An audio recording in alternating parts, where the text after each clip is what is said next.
Welcome to the University of Wisconsin Clinical Cardiac Electrophysiology Fellowship Program presentation.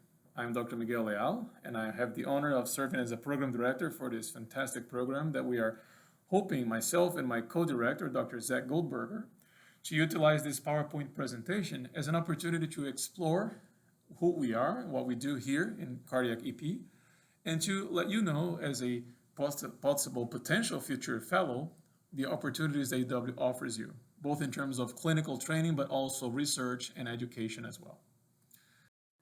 So this is a brief outline of this talk. We're going to cover the hospital, the department, and the division to where the fellowship belongs, the program itself, and a little bit about the University of Wisconsin School of Medicine and Public Health, as well as the City of Madison. Starting with UW Health, UW Health is a very large practice organization, and this slide has numbers that are self-explanatory. A very busy operation, including 1,500 inpatient beds approximately, 10% of which are ICU beds. A place that has seen over 3 million outpatient visits over the past fiscal year, over 200,000 emergency department visits. And I highlight the cardiac and the cardiothoracic units here because those will be places in a hospital where the EP fellow will be often needed to be present to provide consultative care or even primary care to electrophysiology patients. We have a well-served network of med-flight transportation that brings patients with acute care conditions such as STEMIs or ST elevation myocardial infarctions, as well as VT storms. And more important than any of the infrastructure are the people that are part of the organization. And these are the numbers of physicians, trainees, including residents and fellows, employees, and volunteers who are part of UW Health as a whole. This is an aerial picture of the campus, and this is important to show that the university hospital here in the center and the VA hospital are connected to each other. So as an EP fellow, you'll have some of your time spent at the VA hospital, including certain procedures, consultative care, and as you see, it's a very convenient logistics of transportation here. You don't have to drive a car in the middle of the winter to go from one place to the other. And the other hospital that is part of the training is our private practice counterpart called Meriter Hospital, which is approximately 10 minutes away from the UW Hospital towards downtown Madison.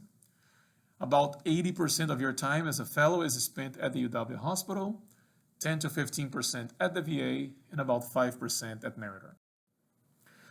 UW has been recognized and has deserved such recognition for having consistent place in several honor rolls. And one of the reasons for that is the talent of the individuals that are part of the organization. So again, another slide that is self-explanatory. I will not read what's written in there, but this is to demonstrate to you that as a potential fellow candidate to our program, you would be joining an organization that has received recognition both in the region, in the country, and internationally as well for a number of specialties and subspecialties, including cardiology and heart surgery.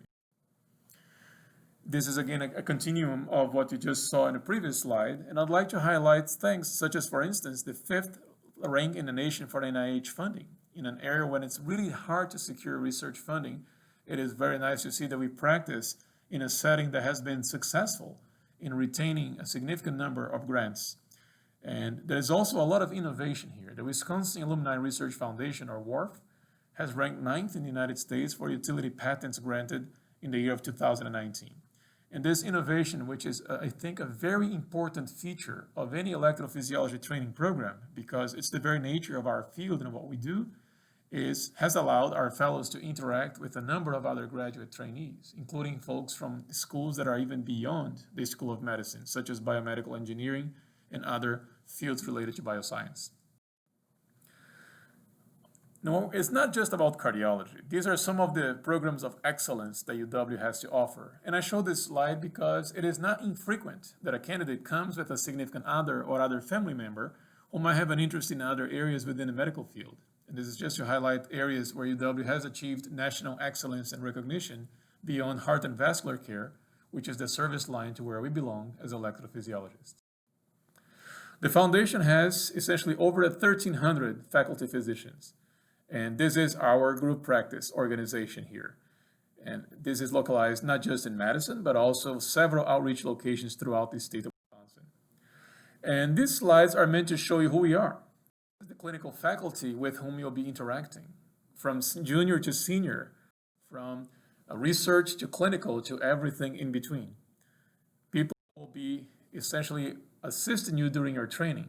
And a good number of those, approximately 12 of these pictures you have just seen, are electrophysiologists with whom you'll be working very closely. But beyond that, beyond EP, cardiovascular medicine is a bigger family that involves our colleagues in interventional cardiology, general cardiology, heart failure, adult congenital heart disease, the imaging disciplines such as echo, MR, CT, and nuclear, and so on.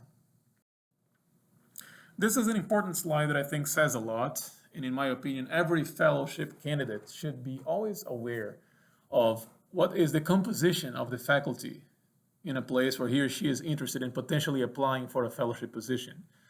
Because if you go to a place where everybody is at the assistant professor level, you might require some extra help with mentorship, with connecting you to national committee guideline scenarios or workshops, people who will be able to offer you that extra step in your career development. And conversely, if you go to a place where everybody's a professor, well established in the field, who is actually doing the groundwork? Who is the workforce that is taking on those nights and weekends? Or is it all falling upon the shoulders of the fellows? So I particularly believe that a healthy distribution of professors, associate, and assistant professors should be present in most academic medical centers.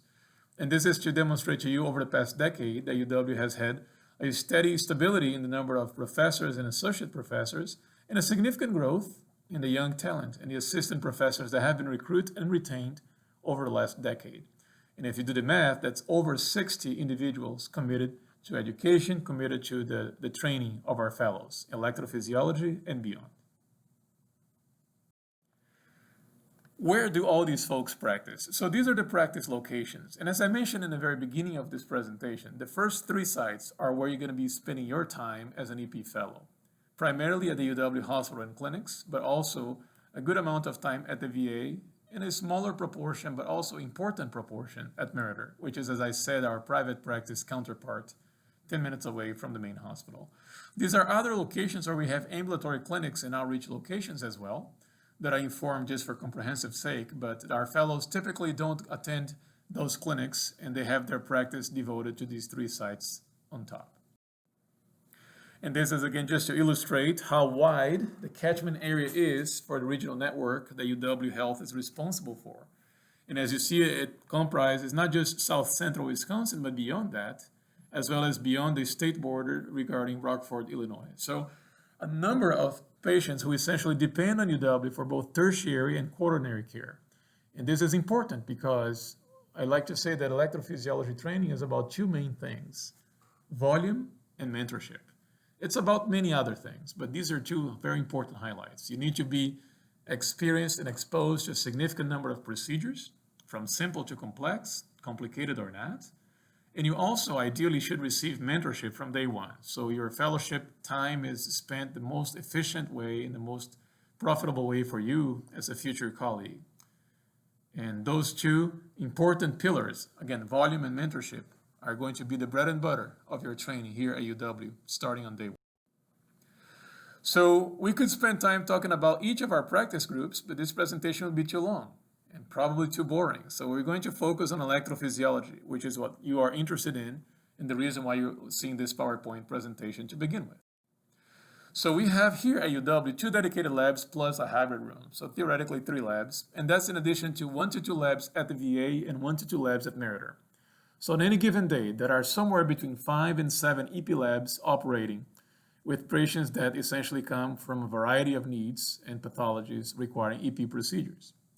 We work with several mapping systems here. It's another important thing to ask as an EP fellow candidate. You ideally don't want to go to a place that only offers 1 mapping system, because upon graduation, you might be recruited to work at a site where the other system is available. And now you find yourself in this uncomfortable position where you are a learner on day 1 in the job. So here we work with Carto, with Nsight Navex. And regarding recording systems, the same rule applies. We have both BARD and PRUCAP, which is the GE system. So again, you're not going to be learning just one way of doing things, both in terms of mapping technologies and also recording systems as well. Our fellows have an abundant amount of exposure to intracardiac echocardiography or ultrasound. So ICE is something that, again, is not taken for granted, Sometimes people complete an entire general cardiology fellowship without having ever touched an ICE probe, and our EP fellows have plenty of exposure to that during our procedures, as well as in the simulation lab before they even start performing EP procedures. We have been very busy and consistently so, with 700 or more device implants every year and 600 or more EP studies and ablation procedures every year. And these are the trends over the last 3 years or so. As you can see, there has been an increase in most procedures and CRT has been stable. So plenty of procedures, and when you add those numbers together, you come to the conclusion that by the COCAT's requirements for EP board certification, we have enough numbers to support somewhere between 3 and 5 EP fellows. We currently offer 2 EP fellow positions, which means that you'll have plenty of cases to choose from. We have a very busy device clinic and lead management program. As of this past May of 2020, we had more than 3,000 patients actively enrolled in the clinic. And a few years prior, we've been maintaining this consistent average of over 150 laser-assisted lead extraction per year, which makes UW Hospital a very large volume center for this specific procedure when you look at national and international numbers. In fact, this program has begun officially around 2010, 2011. And since that time, we've had nearly 1,000 extracted leads. At this point, actually, this number is outdated. We have had more than 1,000 patients or more than 1,000 endovascular leads extracted with excellent outcome. But that's not just what we offer. We also have a comprehensive AFib management program that covers the entire spectrum of AFib management, including outpatient and inpatient protocols, consultation, and ablation procedures that utilize both cryothermal and radiofrequency energy sources. We offer the opportunity for our fellows to participate in cutting-edge translational research through collaborations with our Cellular and Molecular Arrhythmia Research Program, also known as CMARP, with nationally and internationally recognized leaders in the field of inherited arrhythmias. Our fellows perform and participate in left atrial appendage closure procedures, as well as high-end epicardial VT ablations, CRT, leadless spacing, implantable recorders, subcutaneous defibrillation, which is not in this slide. And all of this is fed by a very busy state-of-the-art heart station that provides our patients with ECG holters and event monitors or ambulatory ECG recording. And these are the numbers just to show how busy the heart station is. So when you have this many ECGs, holters, stress tests, and event monitors developed or deployed every year, you can imagine that there will be a lot of electrophysiological pathology to be dealt with by our fellows in training as well as our faculty. Now, our EP faculty has been busy in the best sense of the word. If you look at this slide carefully, you'll realize that you'll have the opportunity to literally enter into a universe of scholarly activity from the very first day. These are just some of the recent guidelines that have had contribution by one or more of our faculty here at University of Wisconsin.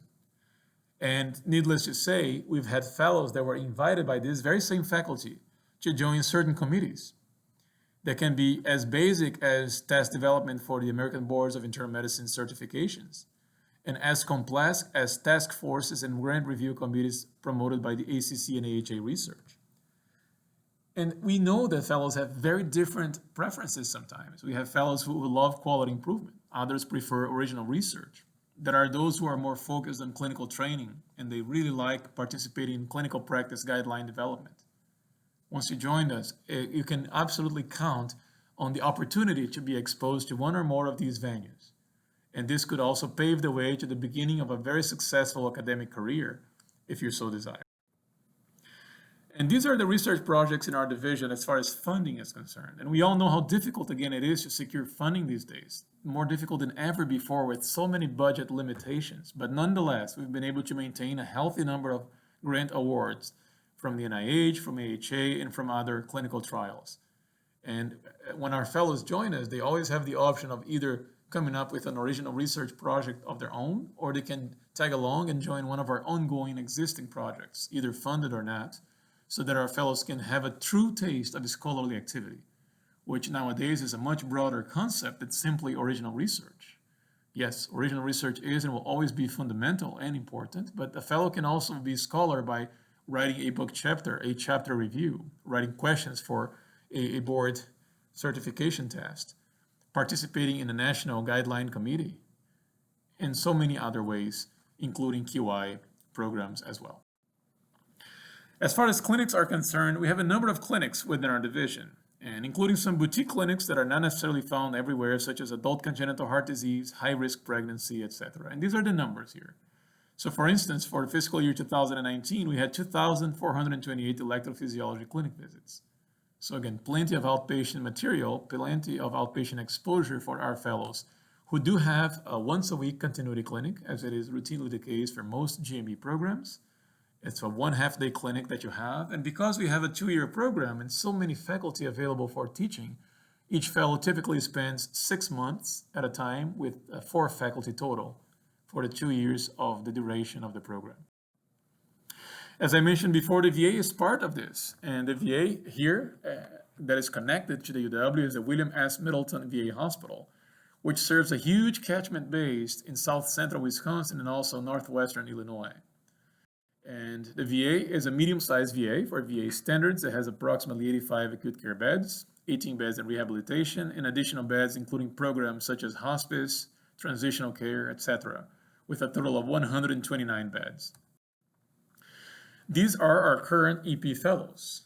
We have 2 fellows, as I mentioned before, a junior fellow and a senior fellow every year. And our senior fellow, Dr. Jafarani, is a fellow that came from Aga Khan University in Pakistan, did his medical residency at Loyola and his general cardiology fellowship here with us at UW. And we were very fortunate that he stayed with us, and we are looking forward to graduating him in a little less than a year from now. And more recently, Dr. Douglas Johnson has joined us to be our first-year fellow this year, and this is Doug's trajectory. He did his internal medicine training and cardiology training in Texas. So we are very fortunate to have people like Asif and Doug be part of our operation. And this program is about the fellows. I hope that one of the messages you'll get from this presentation is how fellow-centered we are and how flexible we also can be. Because with all the procedures you saw available, with all the pathology that we offer our fellows to be exposed to, you'll have the opportunity early on in your training to define what kind of professional you want to be. If you want to be more directed to ablations or devices, or perhaps both. If you would like to follow an academic career or dive into private practice.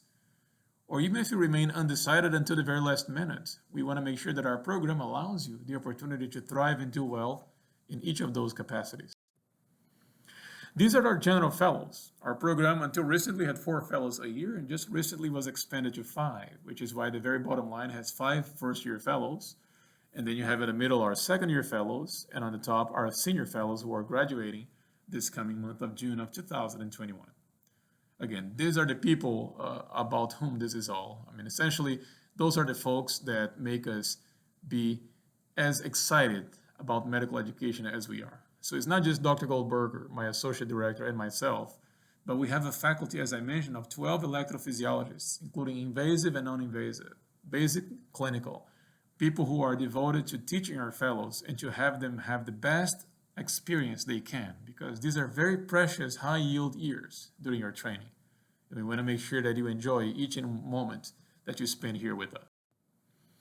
Our fellowship has home call. You're not required to stay in a hospital overnight when you're on call. And you certainly will have 1 or 2 days off every week, as it's supposed to be. You'll have 15 work days of vacation per year, and 5 additional days for CME activities, such as attending a professional meeting, for instance. Scholarly activity is definitely mandatory and highly encouraged, and it can be, as I said, in the several ways, in the several flavors that scholarly activity is meant to be deployed in today's day and age, and that includes quality improvement projects as well. We have at least 2 EP conferences every week, sometimes more than that, and they are divided into the core curriculum conferences, which include the didactic material that we believe you'll need for adequate board certification skills, as well as journal clubs that our fellows and faculty present to share the latest science in our field. But we also have a dedicated electrogram conference that applies to both ablation cases and also device troubleshooting, which is a very highly regarded conference where our fellows get to show each other difficult cases under faculty supervision. You have the unknowns of the week or the month, and these are great venues for learning as well. I refer to the journal clubs, and we also have weekly divisional grand rounds that our fellows are encouraged to participate, particularly when the topic is directly or indirectly related to electrophysiology. Our fellows receive a stipend of $1,500 every year to and with educational needs, and there is also an additional stipend for wellness initiatives of $500. There is free access to up-to-date CardioSource, Board Vitals, and ECG Source as tools for self-learning and for asynchronous learning as well. The senior fellows, namely the second-year EP fellows or PGY 8s, have an additional 5 days off for job search interviews and related matters. We call those career development days. I mentioned that is a stipend, but there are also many other wellness initiatives that have been promoted by UW Health. It is clear that wellness is not just now something you say to look like you are attuned to the modern times. This is a true priority for our program. It only makes sense to go through all of this if you can enjoy your life outside of here, if you and your family are also having an adequate and healthy life balance. And the program is part of several initiatives related to the theme of wellness, which I'm happy to discuss with any of you who are interested in learning more about. There are up to 6 weeks of paid parental leave, both for father and mother. And every spring, we offer an in-training examination so you can match yourself to your peers in the program, in the state, and in the country. It's a great predictor tool for board certification. It allows our fellows to identify their areas of strength and weakness so they know exactly what it is that they have to work on. So by the time they take their boards, there is no trepidation. They can pass with flying colors and be quite led with the results and move forward with their career. So this is the conference that I was referring to. So typically on Wednesday mornings, we have our didactic core curriculum EP conference, and then the EGM conference happens on that same day at noon. And then divisional grand rounds take place Thursday mornings. And these are other conferences that may or may not be relevant depending on what the theme is, but we have medicine or departmental grand rounds on Friday mornings. And then the general cardiology fellows have the ECG reading review on Thursdays, and often EP fellows will participate if time allows, either as participants or as facilitators, sharing the interesting electrocardiographic teaching pearls with the general cardiology fellows on Thursdays. In addition to that, there is a monthly quality conference, there is a monthly research conference. In the very beginning, we offer a survival series, so fellows can essentially get their feet wet and grounded, understanding exactly what it is that they need to do when they're on call. And this is particularly relevant for general cardiology fellows, but some of those lectures will also apply to EP fellows, especially the simulation hands-on training on device interrogation and troubleshooting. In addition, there will be quarterly meetings with the program leadership, during which we try to cover what's going on. And needless to say, you will have many, many informal meetings, from the hallway conversations to a meeting before or after each case. But there will be dedicated time, protected time for fellows and the program leadership, with the directors included, to go over what's working, what needs to improve, and what other initiatives we should pursue. And those happen at least quarterly. These are some of our recent graduates and where they ended up going. And it's something that we're very proud to say that we've been able to maintain and to retain some of our best fellows as part of our faculty. So in bold are names of fellows who stayed at UW, and to the very end of this table, you see where people ended up between academic and private practice. So there has been an academic flavor or preference, if you notice that, but there is also evidence of private practice graduates too, suggesting that our fellowship is hopefully able to allow or to afford education opportunities that foster both pathways of career development. I also sometimes have trouble when I see a program that only produces academicians or only produces private practitioners. I think ideally should have a little bit of both, because this is ultimately what our society needs, and that serves as a barometer of how well a program is equipped to serve society in both capacities, forming people who are adept to academic practice versus private practice. And lastly, in order to wrap up this presentation, let's talk a little bit about City of Madison. And I know that in today's day and age, you can Google search or verify this by yourself, but this is a lovely city. Madison is a city that essentially is very green, very clean, and very safe. It's the state capital, and it does not have too big a size, but it is also neither a small city, because the academic campus brings an immense amount of diversity. That reflects in the societal life in the city as well. It's a city that can enjoy all seasons, essentially, from gorgeous summers to winters that offers so many opportunities for family and fun activities that people really often come to Madison, like I did when I joined after having finished my residency in Chicago, and they simply stay here because there are many opportunities to explore, not just from a professional perspective with the university, but primarily from a personal perspective as well. It's a relatively young city. As you see, the campus is responsible for bringing a a very vibrant, very young demographic age. And more importantly here, these are rankings, and you know that there are so many rankings about cities in general, it's easy to get lost in them, but these are some that I think are particularly relevant when you have a city that ranks really high in features such as education or how many PhDs per capita. Because it is clear that a city that has a well-educated population will have high expectations for itself. And when I mentioned before that this city is green, is clean, and is safe, that comes from its own citizens, people who do not want to live in any place that does not have those high standards for them and for their children.